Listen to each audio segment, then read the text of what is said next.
Olá, é uma alegria estar aqui partilhando com você que está nos ouvindo, está nos vendo. Vamos dialogar um pouco sobre a encíclica Aurietis Aquas de Pio XII, que traz uma mensagem importantíssima e mostra que a devoção ao Sagrado Coração de Jesus tem suas fontes nas Escrituras, na tradição, no magistério, e é muito atual, muito presente, muito importante na vida da igreja. É uma alegria estarmos aqui com a irmã Juscelia. Irmã, você vem da onde, irmã? Eu atualmente estou no Colégio São José, mas eu venho de Minas Gerais, de Itaúna, onde está a minha família atualmente. Mas já faz muitos anos que estou aqui. Que maravilha! Olha, morei 4 anos lá em Minas, gostei demais, em Belo Horizonte. Também temos a presença do Padre Rodrigo. Padre Rodrigo, seja bem-vindo. Muito obrigado. Sou o Padre Rodrigo aqui do Santuário do Sagrado Coração de Jesus, dessa cidade de Bauru. Sou bauruense, sou aqui dessa terra também. Maravilha. Eu sou César Augusto Ribeiro, estou assessor da Sagrado Rede de Educação e responsável por colaborar com a pastoral dos colégios da rede, né? Fiquei muito feliz, muito contente de receber este convite, porque estou há 3 meses na rede e minha espiritualidade ela é marista. Então eu vou a Jesus pelos caminhos de Maria. Tudo é Jesus por Maria, tudo é Maria para Jesus. E ao ler, ao conhecer a espiritualidade, o carisma de vocês, a espiritualidade do Sagrado Coração, estou encantadíssimo de perceber que beleza, que maravilha que é essa devoção ao Sagrado Coração. Poder estar em sintonia profunda com Jesus na sua essência, né? Que o coração, quando a gente fala de coração na Bíblia, vem do leve, né? O coração não é só o membro que pulsa, também é, mas vai muito além disto, né? O coração diz respeito a todo ser, a toda a pessoa, a toda a sua interioridade, a toda a sua intimidade. E o Papa Pio XII, no seu contexto de 1956, ao falar desta devoção, ele trazia à tona algumas situações difíceis, algumas más compreensões que se tinha na época, não é? E ele dizia, não é uma simples devoção, é a devoção mais importante, porque ao percebermos Jesus, ele é Deus que se tornou um de nós, ele é plenamente humano, plenamente divino. Este coração que reflete, que traz a nós o ser todo de Jesus, é o coração de Deus. Então a nossa devoção a este coração é uma devoção a Deus, né? Pio XII, ele dizia, dentre as tantas incompreensões, né, ele citou algumas, ele dizia, olha, há pessoas que estão neste contexto muito ligadas ao materialismo, que criticam as devoções, né, que criticam esta devoção. Mesmo cristãos dentro da própria igreja que dizem, olha, deixa as devoções de lado, há outros caminhos, né? Vamos mais para o caminho da prática concreta, da solidariedade, da fraternidade, não é? E aí ele diz, olha, nós temos que ficar atentos, porque não são devoções simples. São caminhos que nos aproximam de Deus. São caminhos que alimentam a espiritualidade. E essas tantas outras práticas que também são importantes vão estar plenas de espiritualidade, né? É como se a gente pensasse na plantinha, né? Se não tem aquela água que vai regando a plantinha morre. As devoções que nós temos, as práticas que nós temos, sobretudo essa da devoção do Sagrado Coração de Jesus, é regar a nossa essência, regar o nosso encontro, nosso contato com Deus, para que todas as nossas atitudes, pensamentos e ações estejam fortalecidas na espiritualidade de Deus, em Deus, né? Na espiritualidade em Deus. Outra prática, outra crítica que Pio XII fez nesta encíclica, ele dizia, há aqueles que dizem que é uma espiritualidade muito intimista, muito da sensibilidade, então está voltada mais para as mulheres, né? É uma espiritualidade mais feminina, do feminino. Grande erro, porque nós somos seres íntegros e nós temos dentro da nossa dimensão humana também racionalidade e emotividade. É preciso ter equilíbrio. E à medida que nós formos expondo aqui o que nós vamos falar, né, na sequência, vocês vão perceber que não é simples sentimentalismo, né? Mas sim sentimentos, emoções em profunda conexão com o amor de Deus, que se torna concreto no que se pensa, no que se faz, no que se vive. Não é um sentimentalismo feminino simples, é um sentimentalismo do ser humano ligado a Deus, e é o sentimento de Deus no ser humano revelado em Jesus Cristo plenamente, né? Mas eu acredito que essas duas são as mais profundas, assim, as que se destacam muito, inclusive no nosso contexto. Mais tarde a gente vai retomar a este tema, a este assunto, porque o contexto do Pio XII, de 60 anos atrás, um pouco mais, né? E o contexto atual tem elementos que são elementos comuns e tem elementos diferentes. A gente vai precisar depois retomar esses elementos que são fundamentais, são importantes. Você não queria falar do jansenismo, do rigorismo? Isto, justamente, irmã, estava esquecendo disto, né? Outra crítica que se fazia muito na época do Pio XII esta é uma devoção que traz à tona a dinâmica da reparação, a dinâmica desta prática em que você precisa estar atento ao sofrimento que a gente vive no cotidiano, né? E muitas pessoas questionavam, criticavam isto na época do Pio XII. Então Pio XII falou, não, a gente não pode deixar de lado, porque faz parte da dinâmica da vida também a dinâmica da reparação, essa dinâmica do sofrer, esta dinâmica do voltar-se para o coração, para reparar o coração do Cristo, para amar a Deus, né? Estar cultivando uma vida virtuosa para que se ame com profundidade Jesus Cristo, né? E César, também é nessa questão da devoção ao Sagrado Coração, o Papa também, eu creio que estava também lutando contra aqueles que tinham uma visão muito jansenista, muito de somente aqueles que eram totalmente puros chegarem à devoção ao coração de Jesus, à devoção a Deus, a estar junto de Deus. Uhum. E o Sagrado Coração, ele também é uma resposta para dizer assim, não, o Sagrado Coração, ele está aqui para todos. Perfeito. Está aqui para aqueles que já estão numa caminhada de uma purificação maior, mas também para os últimos pecadores. O coração de Jesus, ele está aberto para todos. Então, com isso, o Papa também estava lutando contra uma espécie de perfeccionismo, de rigorismo. O rigorismo religioso mesmo, no sentido que as pessoas olhavam muito mais para si, para as suas limitações, ao invés de contemplar a misericórdia, o amor misericordioso de Deus. E o Papa quer nos levar a esta experiência de amor, de misericórdia. Deus veio para os pecadores. Na nossa miséria humana, ele revela a sua infinita misericórdia. Perfeito, perfeito. Importantíssimo, né? E também ficava-se nessa perspectiva do jansenismo muito nas práticas e se esquecia as essências, né? Sim. E aí eu já entro na fundamentação do Antigo Testamento, né? Como é que a gente busca a fundamentação bíblico-teológica nas Escrituras? É claro que ao olhar para o Antigo Testamento a gente parte já da figura de Jesus, né? Jesus é Deus revelado, Deus que se tornou um de nós, que se esvaziou, assumiu a nossa realidade, mas não deixou de ser Deus, né? O próprio Jesus dizia, quem me vê, vê o Pai, né?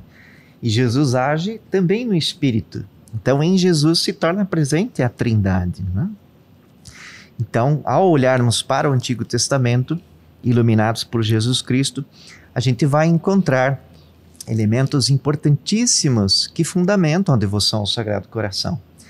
É claro que Pio XII não quis ser extenso na encíclica. Ele pegou algumas passagens, mas são belíssimas, né? São poéticas, são profundamente teológicas. E ele nos dá um óculos. Ele nos diz, ao olhar para a relação do homem com Deus na história da salvação, Vejam que esta relação é uma relação de profundo amor, de ternura, de misericórdia, né? E é esta relação que Jesus tem com as pessoas ao seu redor, é esta relação que Jesus tem com seus discípulos, tem com o mundo, e é esta relação que ele continua a ter ressuscitado na dinâmica da Trindade. Então, voltando lá para Abraão, né? Olha a aliança de Deus com Abraão. Este povo vai discernindo e percebendo que Deus é um Deus que faz aliança, um Deus que diz, olha, você é meu e eu sou seu, né? Nós temos lá Moisés, depois dizendo, olha, Deus é um Deus da aliança, da libertação. E ao recordar a libertação, Pio XII traz à tona aquela imagem magnífica, dizendo que Deus é como a águia que está ensinando o seu filhote a voar, né?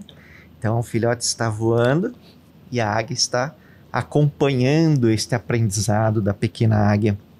E no momento que a pequena águia fica cansada, Deus a coloca sobre si, né?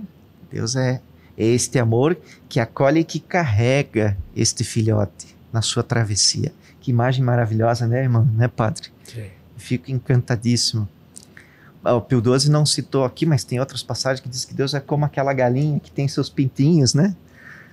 Que cuida com carinho, que vai vendo eles crescerem. Se precisa dar umas bicadinhas para chamar a atenção, também chama para não deixar eles ir para os perigos, né? E aqui tem uma leitura magnífica, né? Porque Deus nos dá, por amor, liberdade. E nós nos voltamos, muitas vezes, para o egoísmo. E por causa do egoísmo, olhando as Sagradas Escrituras, a gente percebe que o povo se desvia desse amor. O povo se volta para ídolos. O povo fere os outros amados e amadas de Deus, né? Fere uma relação fraterna. O povo se deixa levar pelo poder, pelo prazer. E nesse momento, nós podemos recordar aí o profeta Oséias, né? Oséias dizia que a relação de Deus é como a relação de um esposo cuja esposa é uma prostituta. Então, ele tem um amor abrasador, até podemos dizer um amor do Eros, daquele fogo que queima. E esta mulher peca, rompe esta aliança, rompe este amor. E Deus, na liberdade, percebe que ela se distancia, né? Ali está a correção. No distanciamento, ela percebe que aquilo que ela vive só a leva para baixo, só leva a sofrer. E ela precisa reconhecer e precisa retornar a este amor, retornar a esta paixão primeiro, né? Então, a correção de Deus é uma correção por amor. A outra imagem de Oséias é do pai para com o filho. Este cuidado carinhoso, há uma relação de amor filial, né? Aquele pai que cuida. Eu tenho filhos, tenho 3, né? 2 jovens, um criança ainda. E fico imaginando, né? Nossa, como eles são importantes para mim. Eu moveria mundos por eles, né?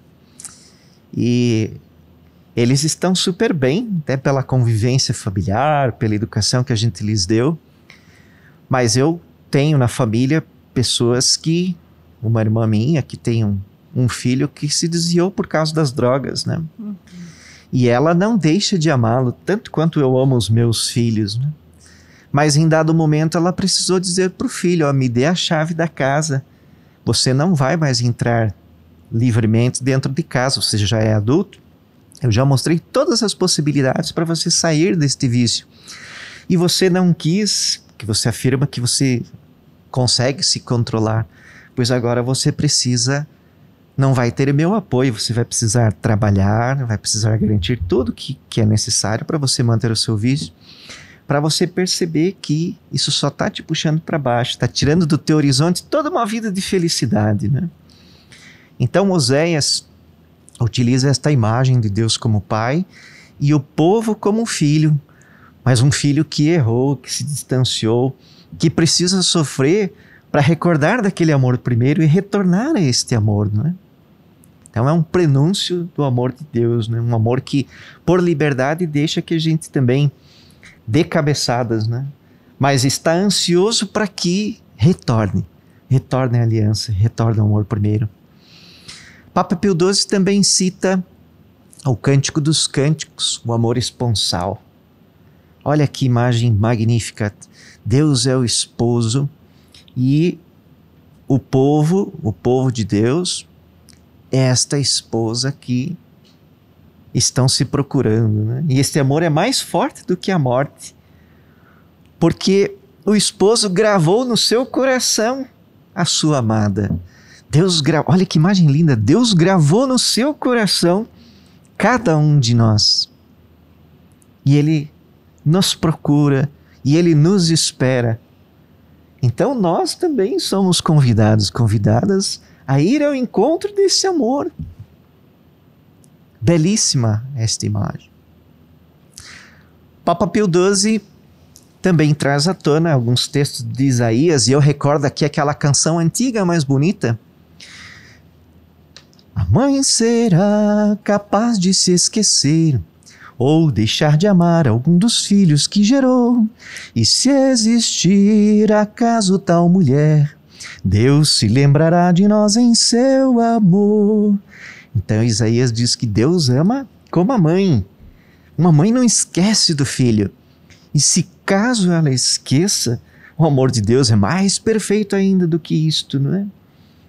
Então já é um prenúncio lá em Isaías do amor que vai se revelar em Jesus Cristo, que vai se revelar no Filho, né? E aí o profeta Isaías, assim como outras tantas passagens da Bíblia, inclusive os Salmos, né, já vão nos apontando para Jesus Cristo. Neste Deus que se torna plenamente humano, plenamente divino, o amor vai se revelar e vai planificar a aliança, vai se tornar uma nova aliança que vai expandir não só na dimensão terrena, mas na dimensão da eternidade, este amor tão importante para nós. Então vejam bem que as Sagradas Escrituras fundamentam esta relação do coração de Deus conosco, não é? A nossa devoção ao Sagrado Coração no Antigo Testamento, não só estas expressas aqui nesta encíclica, mas tem tantas outras passagens. Basta a gente usar os óculos corretos, né? Estes óculos do amor de Deus, um amor terno, misericordioso, que quer a todo instante que na liberdade nós busquemos esta relação de amor e superemos as limitações que fazem a nossa vida não ser tão boa quanto Deus quer para nós, né? E aí passo a palavra para ti, irmã, né? Para a grande revelação nas Escrituras, né? César, ouvindo estas passagens bíblicas do Antigo Testamento, me vem a pergunta: Deus amando tanto, com esta aliança de amor eterno, mesmo assim, as pessoas ainda têm medo de Deus. Aquela imagem do Deus distante, o Deus que castiga, o Deus que não vai me perdoar deste pecado. Então, muitas vezes nós somos juízes muito exigentes conosco mesmos e projetamos isso em Deus, na nossa experiência com Deus. E essa aliança que é eterna, Deus, Ele, no seu diálogo com a Trindade, Ele mais uma vez pensa, né? Como que nós vamos salvar o homem? Qual vai ser a plenitude? Já enviamos Abraão, Moisés, os profetas que deixam essa mensagem maravilhosa do amor de Deus, e ainda assim o homem duvida desse amor. E ele tem essa ideia brilhante, né? Vamos salvar o homem enviando o Filho. E o Espírito Santo diz para Jesus: pode ir que eu te acompanho. Então, é a Trindade, a Santíssima Trindade, que decide, e Jesus acolhe. Eis que venho, ó Pai, para fazer a tua vontade. E vem a experiência da encarnação. Então, o Verbo de Deus, a segunda pessoa da Santíssima Trindade, decide assumir a nossa humanidade. Quando Jesus abraça esse projeto, que é a plenitude da revelação, Deus não fala mais por meio de profetas, por meio de imagens, mas Ele vem falar, se revelar na pessoa do seu Filho Jesus. E o caminho que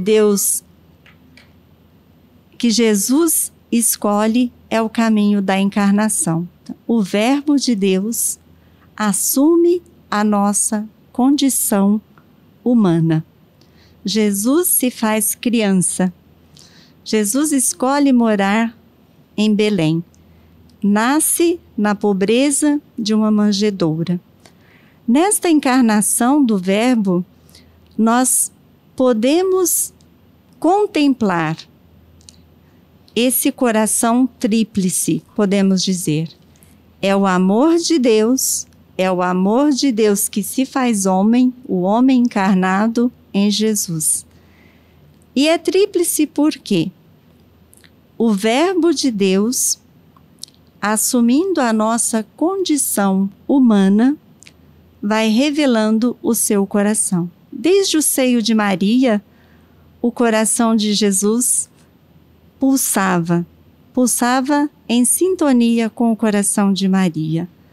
Maria foi a primeira a experimentar a pulsação do coração do seu Filho Jesus.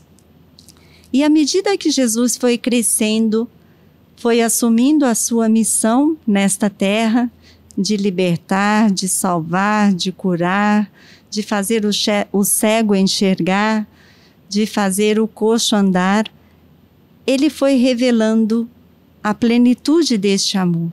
Ele veio para que nós experimentássemos o seu amor. E esse tríplice amor, esta dimensão do coração de Deus, espiritual, humano, divino, ela tem a sua revelação plena na cruz, no Calvário. Quando o soldado rasga o peito de Jesus, ele revela ali o seu coração. E as pessoas que estavam ali no Calvário, Maria, João, os soldados, os curiosos, por que não? Alguns discípulos tinham escapado, mas as pessoas que estavam ali contemplaram o grande amor de Deus na cruz, no lado aberto de Cristo. E aí nós temos esta experiência maravilhosa. Nesse tríplice amor, nós percebemos que na cruz, Jesus revelou o seu coração. E deste coração, os padres da igreja vão fazer muitas reflexões. Vão nos trazer muitos ensinamentos que nós vamos ver. É Jesus revelando o seu tesouro. Né? O que esse coração contém? O que este coração quer ainda mostrar para nós? Quer mostrar que Deus amou tanto o mundo que nos deu o seu Filho, e este seu Filho nos amou tão imensamente que entregou-se a si mesmo e entregou-se para que nós pudéssemos beber deste sangue, desta água, que é a fonte da nossa salvação. O que a encíclica quer com tudo isso? Aurietis aquas, que nós bebamos desta fonte. O coração de Jesus está jorrando este amor, esta misericórdia. Quem tem sede, venha a mim e beba. Ele disse isso também. Vamos beber desta fonte. Não vamos morrer de sede quando nós temos aí esta fonte que jorra e jorra infinitamente para a nossa salvação. Pio XII foi muito feliz, não é? Nesta fundamentação bíblica, né? E aí buscando nos evangelhos, nas diversas cartas do Novo Testamento, né? A gente contemplando essas cartas, a gente bebe desta fonte profundamente, sim, né? Profundamente. Então, quando eu falava desse amor sensível, porque o tríplice amor, então, é o amor divino, o Verbo de Deus, é o amor espiritual, a humanidade de Deus, Jesus encarnado, o Verbo encarnado, e esse amor que se revela, esse coração que se revela até de forma sensível. E penso que aí não seria eu injusta se eu não citasse o discípulo amado, porque nessa experiência da cruz, quando o soldado coloca a lança no peito de Jesus e o seu coração se revela ali ao lado aberto de Cristo, para o soldado é um fato histórico, está morto. Mas para o discípulo amado, começa uma nova experiência. Ele viu, ele acreditou e ele deu testemunho, que acredito que é a nossa missão de quem experimenta o grande amor do coração de Jesus, quer falar dele. É o que estamos fazendo aqui neste momento, é o que gostaríamos de fazer com toda a nossa vida. Perfeito. Muito profundo, muito bonito.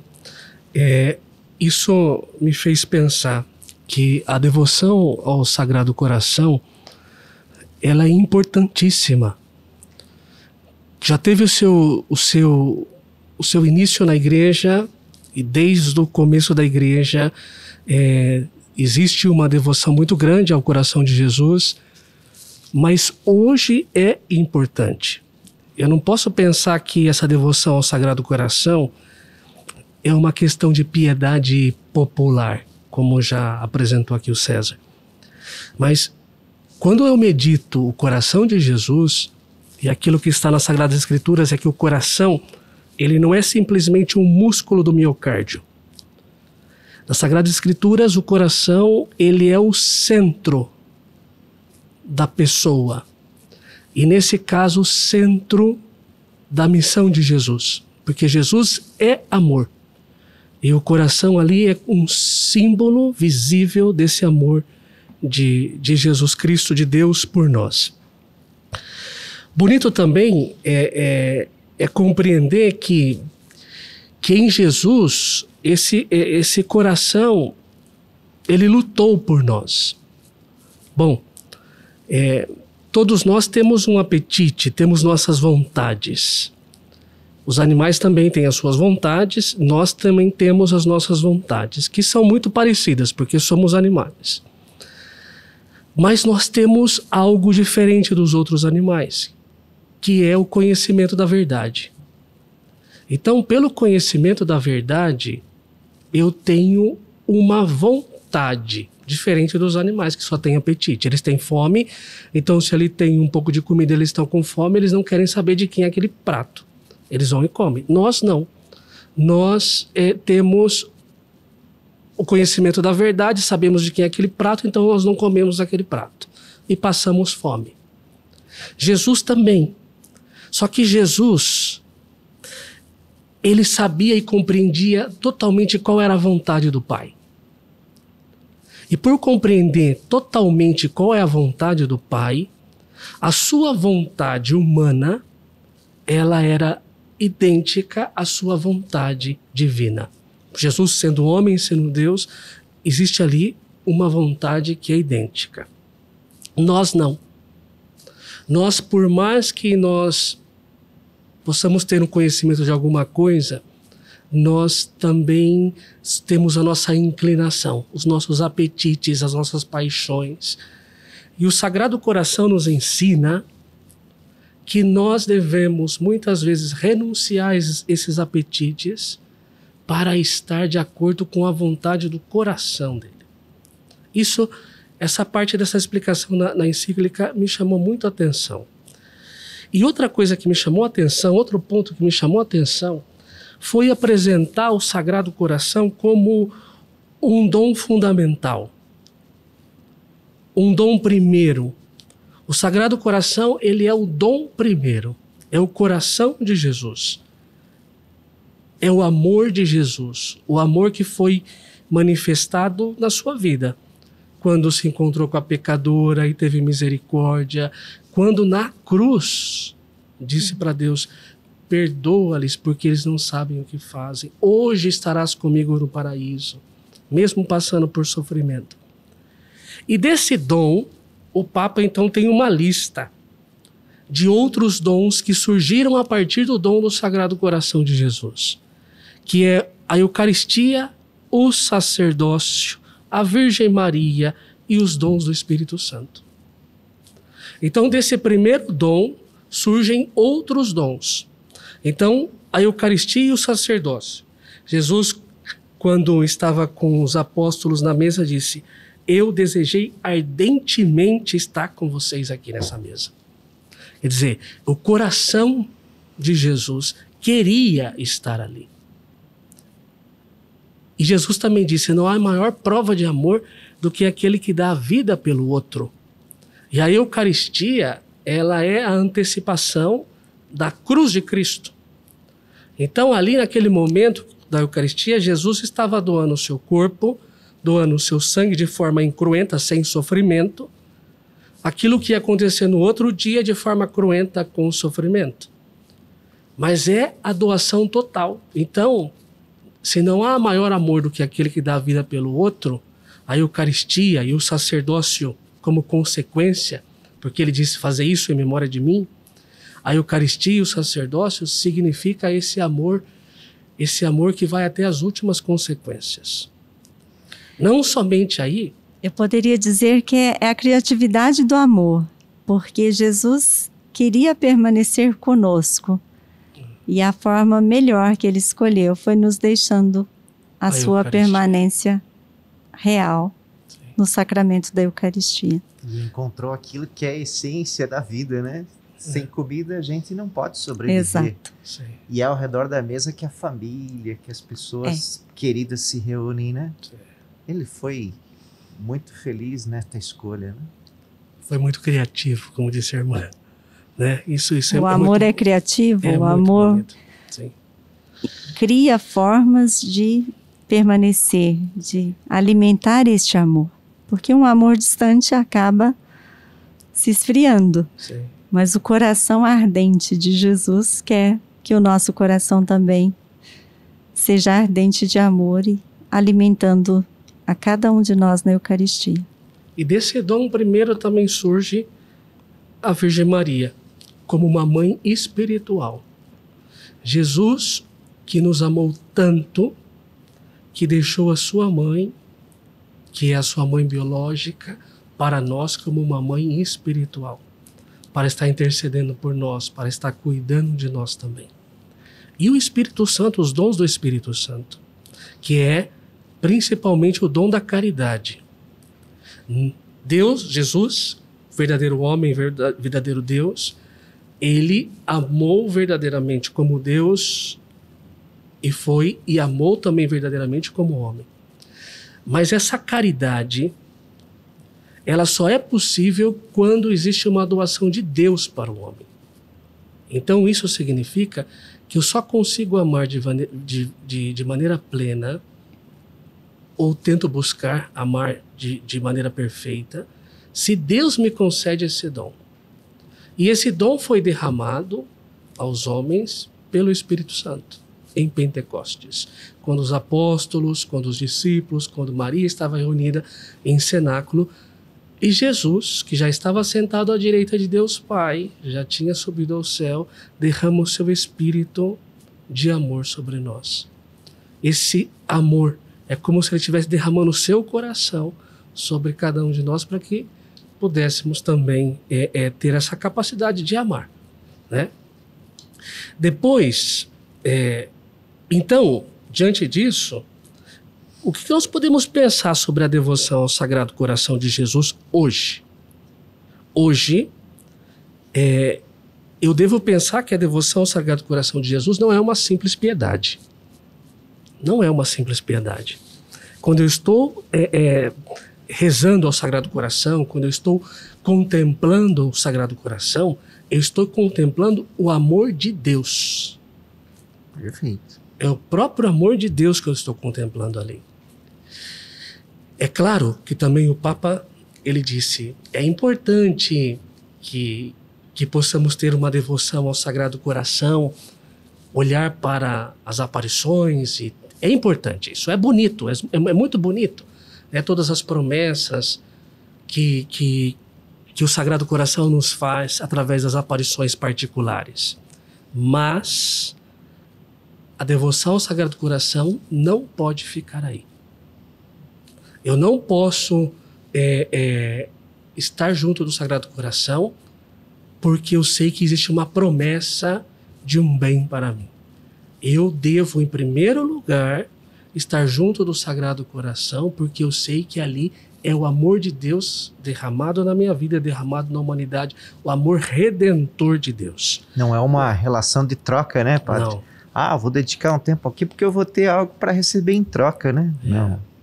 E outra coisa é que o coração de Jesus, quando você está contemplando a figura do coração, está ali um coração que está envolto de espinhos. Para lembrar que nessa vida nós também temos as nossas renúncias. Temos a cruz. E que nós não podemos buscar somente uma satisfação para a nossa vida e esquecer que um aspecto fundamental do amor é o sofrimento. Eu só sei se eu posso amar alguém se eu tenho a capacidade de sofrer por ele. Então, uma mãe que levanta de noite, um pai que levanta de noite, de madrugada, porque um filho está doente, ele faz isso porque ele ama o filho. Então, não é que nós somos masoquistas e queremos buscar sofrimento, não é isso. Nós não queremos buscar sofrimentos, não somos masoquistas.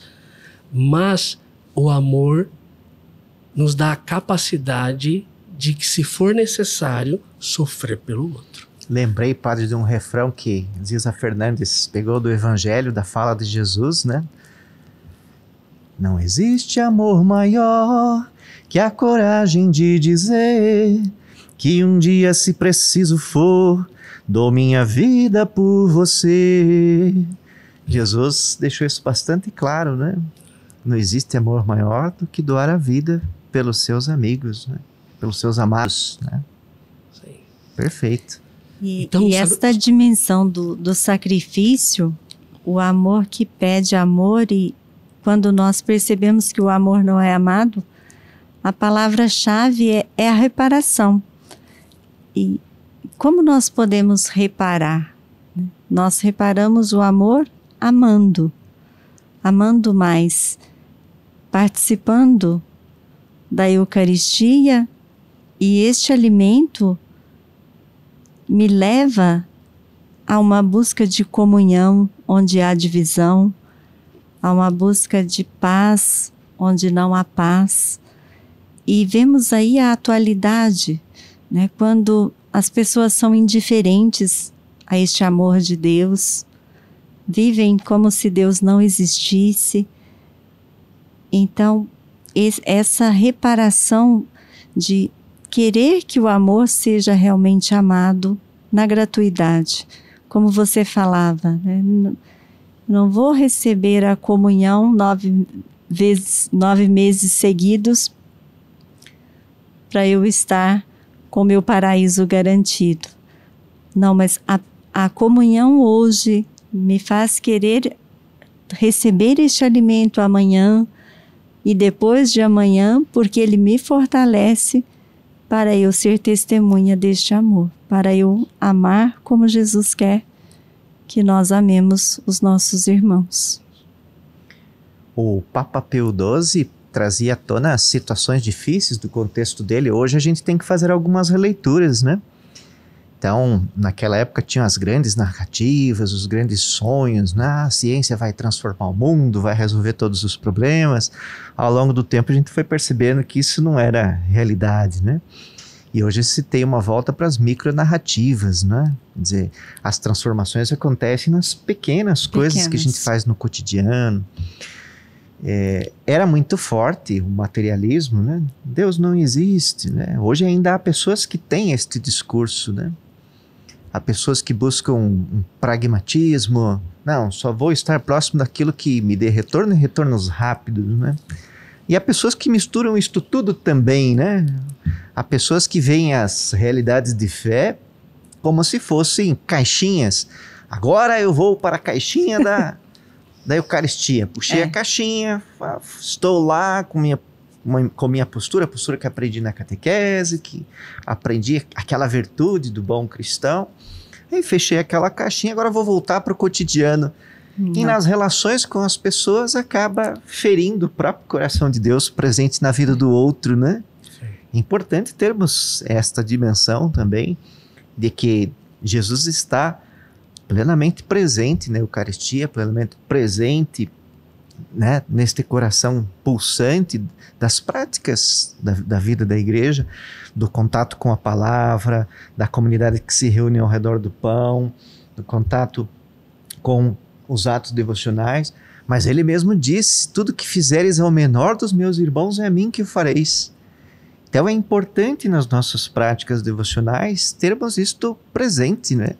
O mesmo amor que eu tenho, que eu dedico à Eucaristia, eu tenho que dedicar ao irmão, porque Jesus também está neste coração, Deus, a Trindade, também está ali, esperando ser amado por aquela pessoa. Talvez ela esteja errando, e muitas vezes nós erramos, né? Porque somos imperfeitos, né? Mas Deus está esperando ser amado. A reparação também, à medida que eu me torno um devoto do Sagrado Coração e vou alimentando esta espiritualidade, no encontro que eu tenho com as pessoas, eu também tenho que ter este olhar. O Sagrado Coração também vibra e pulsa e espera ser amado ali.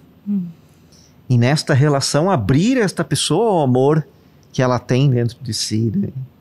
Para que ela também faça o caminho da salvação, né? Do reino, do amor de Cristo, né? É por isso que a escola do Sagrado Coração é a escola da caridade. Perfeito. Porque quando você contempla o Sagrado Coração, você não está contemplando somente palavras de Jesus. Você está contemplando ali um fato. Ele deu a vida por nós. Ele sofreu, ele amou até as últimas consequências. E olhar para aquele coração é saber que ele não é uma história, uma historinha de criança, mas é um fato real, né? E é por isso que você está me dizendo. Então, se eu tenho esse exemplo, então eu também tenho que fazer isso aonde Jesus está. E Jesus está no meu irmão, Jesus está na Eucaristia, e Jesus está na igreja, e Jesus está nos pobres, e Jesus está na palavra. Isso, na palavra. Não há dicotomia entre a fé e a vida. Perfeito. Ao contrário, a comunhão eucarística me leva à comunhão com o irmão. A boa notícia que nós recebemos cada vez que abrimos a Bíblia me convida a ser boa notícia, às vezes sem falar o nome de Jesus, sem falar do coração de Jesus, mas com os meus gestos, com os meus sentimentos, com as minhas atitudes, com a minha maneira de dizer sim, mas com o mesmo respeito quando precisa dizer um não. Eu gosto muito, foi um canto da minha primeira comunhão, acho que do Padre Zezinho, talvez, não sei. Amar como Jesus amou, sonhar como Jesus. Você poderia cantar, César? Você sabe esse canto? Um dia uma criança me parou, olhou nos meus olhos e a sorrir. Caneta e papel na sua mão, tarefa escolar para cumprir. Essa é a parte que eu mais gosto. No meio de um sorriso. O que é preciso, para ser feliz? Amar como Jesus amou. Gostaria de cantar com você, César, mas não vai dar certo. Sonhar como Jesus sonhou, viver como Jesus viveu, sentir o que Jesus sentia, sorrir como Jesus sorria. E ao chegar ao fim do dia, sei que eu dormiria muito mais feliz. Sentir o que Jesus sentia, sorrir como Jesus sorria. E ao chegar ao fim do dia, sei que eu dormiria muito mais feliz. Linda. Que lindo. Esta é a espiritualidade do coração de Jesus. Amar como ele amou, sonhar como ele sonhou. O sonho de Jesus, Padre Rodrigo falava, a sua vontade coincide com a vontade de Deus. para o mundo, para nós, para a nossa felicidade. E é isso, ser devoto, amar o coração de Jesus, viver a sua espiritualidade, é viver como ele viveu. Claro, somos humanos, limitados, imperfeitos, mas cada passo que nós damos é um passo que nos aproxima cada vez mais do jeito de ser, de amar de Jesus. E eu fiquei muito feliz, né? Confesso-lhes que eu não conhecia esta encíclica, fiquei apaixonado, li 1, 2, 3 vezes, né? Vou ler mais algumas, porque estou me aproximando cada vez mais da espiritualidade do Sagrado Coração, e gostaria até de indicar para você que está nos ouvindo, nos assistindo, este livro de Andrea Tessarolo, da mesma congregação do Zezinho, dos Deonianos, Theologia Cordis, apontamentos sobre teologia e espiritualidade do coração de Jesus. Eu super indico. Belíssimo, muito bom. Estou gostando demais deste estudo, né? E mais do que estudo, fica bastante claro a partir de Pio XII, do Papa Pio XII, de que deste coração jorram muitas graças, né? E de todas as piedades que existem, né, este culto ao Sagrado Coração é o culto por excelência, porque é o culto ao coração de Deus, né, revelado em Jesus, plenamente humano, plenamente divino. E nós estamos também com um coração pulsante, aberto, que quer ser feliz, e se queremos ser felizes, este é o caminho, né? Muito obrigado pela participação aqui. Não, ainda não podemos terminar. Eu não Por quê? posso encerrar este momento sem falar de Madre Clélia. Isso. Ah, Tem duas perfeito. apóstolas que precisam ser citadas aqui. A primeira apóstola do coração de Jesus não é coisa de mulher a espiritualidade, mas as mulheres se destacam. Agora eu vou dar destaque para as mulheres. Me perdoem vocês, homens. corajosas. Então, vamos lá. Devemos muito a Santa Margarida Maria de Alacoque, uma monja, e lá no seu mosteiro ela fez experiências profundas, experiências com Jesus. E Jesus pediu a ela que ela fosse apóstola do seu amor. E é graças a Santa Margarida que nós temos estas imagens belíssimas do coração de Jesus. A minha vocação tem muita relação com a imagem mesmo ali de gesso. Claro que nós não paramos na imagem, a imagem representa algo muito maior. Mas quando eu era adolescente e cresci na paróquia do Sagrado Coração de Jesus, lá no bairro de Santanense, em Itaúna, e eu gostava muito de ficar diante daquela imagem, e como que Jesus me dizia: vem, porque aqui no meu coração tem um lugar para você. Que cada um de nós possa ouvir de Jesus neste dia. Vem, no meu coração tem um lugar para você. E isso nós devemos a Santa Margarida Maria de Alacoque. E mais, atualmente, nós temos nossa querida e bem-aventurada Clélia Merloni, que também ela, nas suas experiências de oração, sentiu este apelo do coração de Jesus: faze-te apóstola do meu amor. Como Madre Clélia se tornou apóstola? Como dizia Padre Rodrigo, na escola do coração de Jesus. Alimentando da fonte bíblica, Madre Clélia tinha a sua Bíblia, embora aquilo não era um costume na época. As pessoas liam a vida de santos, livros de espiritualidade, mas Madre Clélia foi a fonte da história da salvação. Madre Clélia quis fundar uma obra dedicada ao Sagrado Coração de Jesus.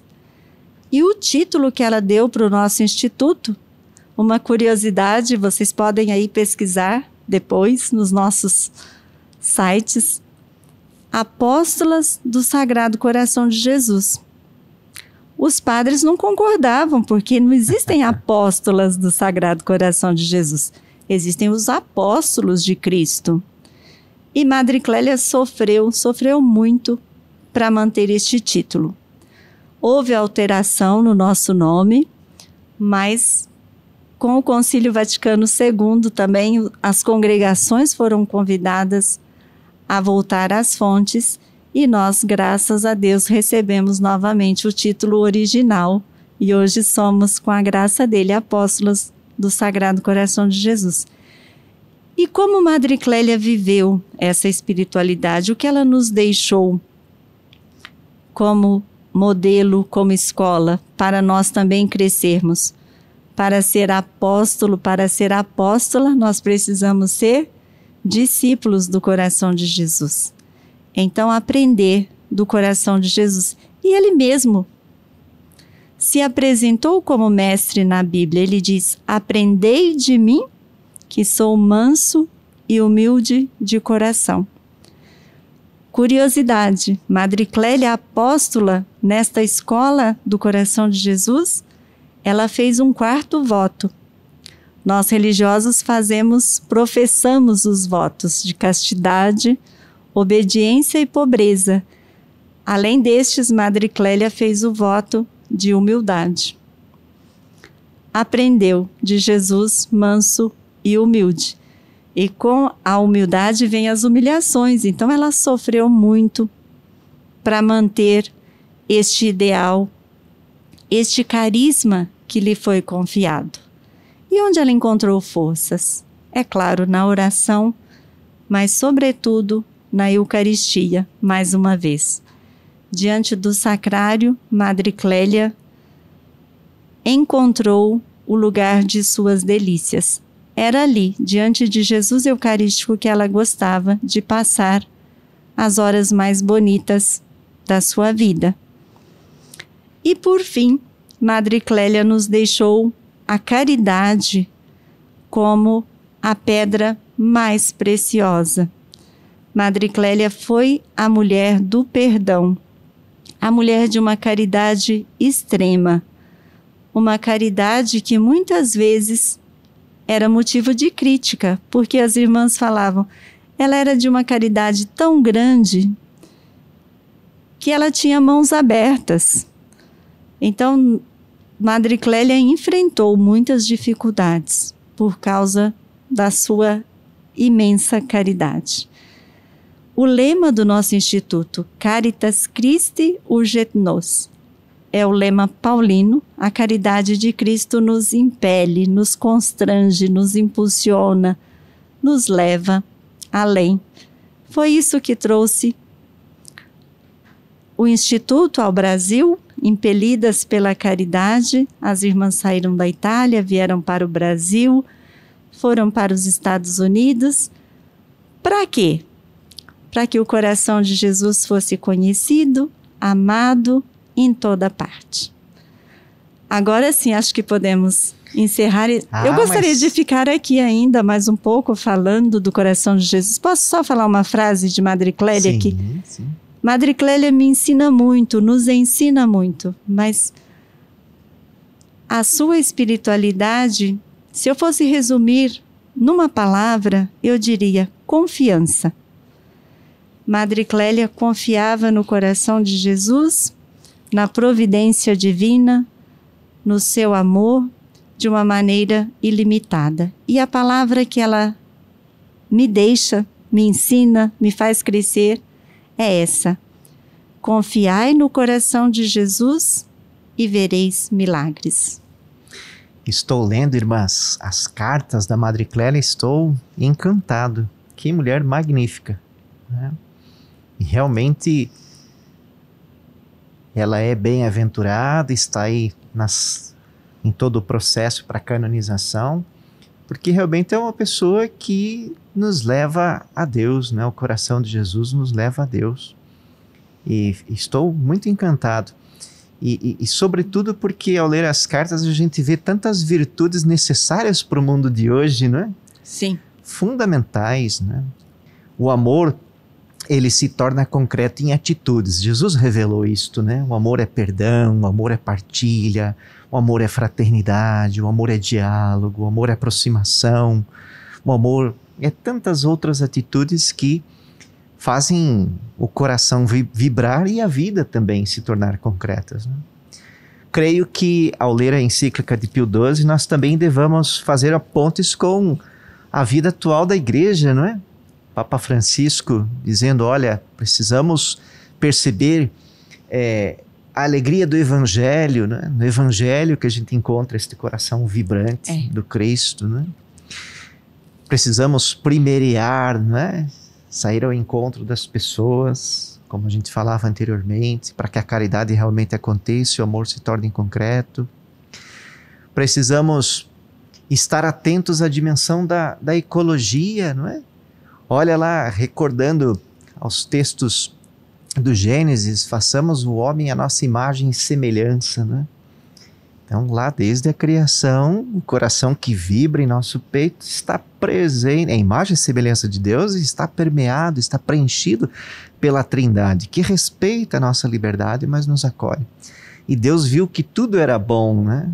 Ao redor deste homem e desta mulher criados, Deus criou a natureza e o colocou como jardineiro, né? Uhum. Então, também amar o Sagrado Coração é cuidar desta casa comum, onde os corações batem, vibram e vivem, né?